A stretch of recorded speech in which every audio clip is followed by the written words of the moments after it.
اور باطل نے سب سے زیادہ محنت کی مسلمان کی معاشرت کو گندی کرنے کے لیے۔ یہ کوئی ایجوکیشن کیا ہے، مسلمان کی معاشرت کو آگ لگانے کی محنت ہے۔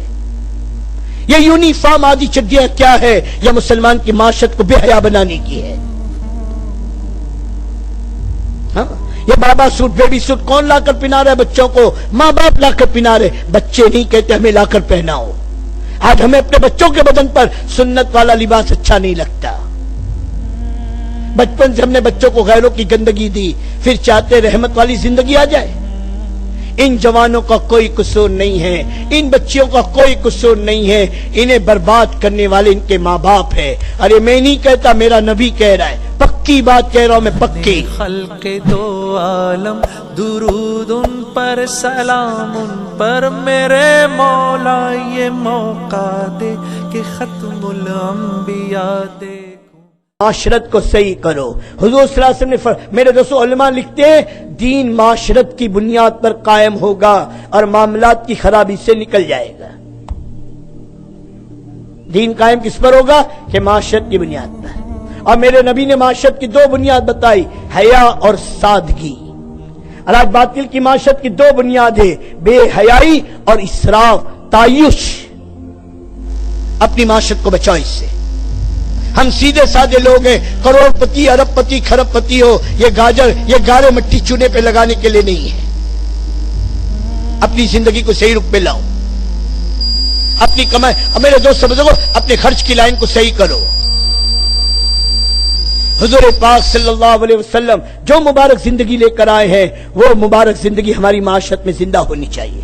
بیٹی فاطمہ کہہ رہی ہے، حیا کا حال دیکھو، اے علی میرے جنازے کو آدھی رات کو لے کر چلنا، میں نہیں چاہتی کسی غیر محرم کی نگاہ میرے جنازے پر پڑے۔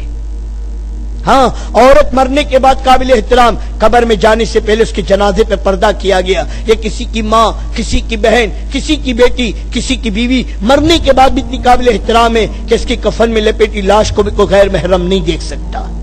فرض نماز کے لیے عورت مسجد میں، اور مسجد سے بہتر اندر کے کمرے میں، اپنے گھر میں، اور گھر کے اندر کے کمرے میں عورت جتنا چھپ کر نماز پڑھے اس کے فضائل اتنے زیادہ ہیں۔ فرض نماز کے لیے مسجد میں نہیں آ سکتی۔ اور آج یہ عورت بازاروں میں بنٹھن کے پھر رہی ہے۔ اللہ نے عورت کے نام کا بھی پردہ، پورے قرآن میں کئی عورتوں کا تذکرہ ہے، سوائے ایک عورت کے نام کے اللہ نے پورے قرآن میں کسی عورت کا نام نہیں لیا، اور وہ بھی نام بطور حجت کے ہے۔ جب لوگوں نے کہا عیسیٰ اللہ کا بیٹا ہے تو اللہ نے کہا کہ نہیں نہیں، عیسیٰ ابن مریم، عیسیٰ مریم کا بیٹا ہے، وہ اللہ کا بیٹا نہیں ہے۔ باقی کسی عورت کا نام نہیں، عورت کے نام کو اللہ نے چھپایا۔ آج تو پیپروں میں آ رہا ہے، آج تو بورڈوں پر آ رہا ہے، واہ ترقی واہ، جس کے نام کو رب چھپا ہے،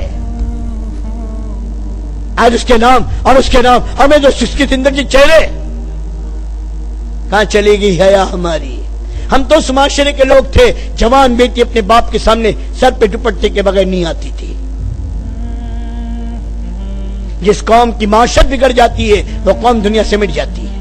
اور باطل نے سب سے زیادہ محنت کی مسلمان کی معاشرت کو گندی کرنے کے لیے۔ یہ کوئی ایجوکیشن کیا ہے، مسلمان کی معاشرت کو آگ لگانے کی محنت ہے۔ یہ یونیفارم آدھی چڈیاں کیا ہے، یہ مسلمان کی معاشرت کو بے حیا بنانے کی ہے۔ ہاں، یہ بابا سوٹ بیبی سوٹ کون لا کر پہنا رہا ہے بچوں کو؟ ماں باپ لا کر پہنا رہے، بچے نہیں کہتے ہمیں لا کر پہناؤ۔ آج ہمیں اپنے بچوں کے بدن پر سنت والا لباس اچھا نہیں لگتا۔ بچپن سے ہم نے بچوں کو غیروں کی گندگی دی، پھر چاہتے رحمت والی زندگی آ جائے۔ ان جوانوں کا کوئی قصور نہیں ہے، ان بچیوں کا کوئی قصور نہیں ہے، انہیں برباد کرنے والے ان کے ماں باپ ہیں۔ ارے میں نہیں کہتا، میرا نبی کہہ رہا ہے، پکی بات کہہ رہا ہوں میں، پکی۔ اللہ کے نبی پاک صلی اللہ علیہ وسلم نے فرمایا، جس کا مفہوم یہ سنا، ہر بچہ فطرت سلیم پر پیدا ہوتا ہے۔ اللہ کسی بچے کو بے ایمان نہیں پیدا کرتا۔ پھر اسے کون بے ایمان بناتا ہے؟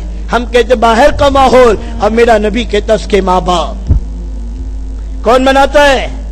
اگر ماں باپ یہودی ہے، اپنی اولاد کو یہودی بنا رہے، ماں باپ عیسائی ہے، اپنی اولاد کو عیسائی بنا رہے، ماں باپ مشرک بے ایمان ہے، اپنی اولاد کو مشرک و بے ایمان بنا رہے۔ میں پوچھتا ہوں کہ ایک مسلمان ماں باپ بھی اپنی اولاد کو مسلمان بنا رہے؟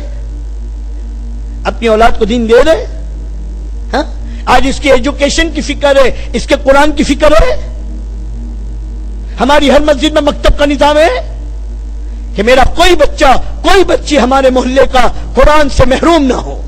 بڑے ظالم و ماں باپ سنو جو اپنی اولاد کو قرآن سے محروم کرے۔ ہم کسی چیز سے منع نہیں کرتے، جو بنانا چاہے آپ بناؤ، ہم یہ کہتے پہلے اسے مسلمان بناؤ، پہلے اسے نبی کا غلام بناؤ، پہلے اس کے دل میں اللہ اس کے نبی کی عظمت بٹھاؤ، پھر جو اسے بناؤ گے بنے گا۔ کوئی چیز سے اسلام نے منع نہیں کی، یہ پہلے اسے دین دو، دین۔ ہاں آج 50 سال کی عمر کا جب میرے دوستوں قرآن کے حلقوں میں بیٹھتا ہے، روتا ہے، سورہ فاتحہ یاد نہیں ہے، روتا ہے، اور زبان پہ اب چڑھ بھی نہیں رہی، کلمہ یاد نہیں ہو رہا۔ میرے دوستوں بزرگوں 10 دن کلمہ یاد کرانے میں لگے ہیں، روتے ہیں کہ کاش بچپن میں ماں باپ نے پڑھا دیا ہوتا، تاکہ ہمارا یہ حال نہ ہوتا۔ ہر اتنا مجمع بیٹھا ہے نا، میں پوچھتا ہوں ایمانداری سے دل پہ ہاتھ رکھ کے سوچو اپنے دل پر، کسی کے 10 سال شادی کے ہوئے، 15 سال، 20 سال، 25 سال، 30 سال، کبھی اپنی بیوی کا قرآن سنا ہے؟ ہاں کبھی اپنی بیوی کا قرآن سنا ہے کہ اللہ کی بندی تجھے سورہ فاتحہ آتے ہیں؟ کبھی اپنی بیوی کے، کبھی میرے دوستوں غسل کے فرض پوچھے کہ اللہ کی بندی تجھ کو غسل کے فرض آتے ہیں؟ اگلے سال میں مر گئی، سوچو کہاں جائے گی، اور کون سکھائے گا اسے دین؟ ماں باپ نے سکھایا نہیں، اب تیرے ذمہ تھا، میرے ذمہ تھا کہ اللہ قرآن میں کہہ رہے ایمان والو اپنے آپ کو اور اپنے اہل و عیال کو جہنم کی آگ سے بچاؤ جس کا ایندھن انسان و پتھر ہے۔ کیا معنی؟ امام حضرت علی رضی اللہ تعالیٰ کی تفسیر میں فرماتے انہیں اللہ کا دین سکھاؤ۔ بیوی بچوں کا نان نفقے کو ہم اپنا ذمہ دار، 12 گھنٹے نان نفقوں کے لیے بھاگ رہے ہو، محنت کر رہے ہو جانوروں کی طرح، 10 منٹ اپنے گھر میں، 15 منٹ اپنے گھر میں اپنی بیوی کے دین کی فکر کے لیے نہیں ہے؟ سنا ہے؟ گزر رہی ہے، وہ بیچاری کو پتہ نہیں، اور ہمیں فرصت نہیں، تعلیم کی فرصت نہیں ہے کہ 10 منٹ اللہ کی بات، اللہ اس کے رسول کی بات ہو جائے، تعلیم کے لیے وقت نہیں ہے تعلیم ہو رہی گھر میں؟ ہاں بھائی یہ مجمع بیٹھے، تعلیم گھر میں ہو رہی کہ 10 منٹ میرے بیوی بچوں کے کانوں میں اللہ اس کے رسول کی بات پہنچنی چاہیے، تنہائی میں اپنی بیوی کا قرآن سنوں، اس کے قرآن کے جتنا مجھے قرآن آتا ہے، حافظ ہونے کی ضرورت نہیں ہے، جتنا تم نے اللہ کی راہ میں نکل کے قرآن صحیح کیا ہے اتنا قرآن اپنی بیوی کا صحیح کرا دو، اتنا قرآن صحیح کرا کہ بھئی یہ ضرورت ہے نہیں، بتاؤ، ارے بولو نا، یہ ضروری ہے نا، تو سنو گے نا انشاءاللہ اور کرو گے نا اس کو، اپنے گھر میں دین لاؤ، اپنی معاشرت کو دیندار بناؤ۔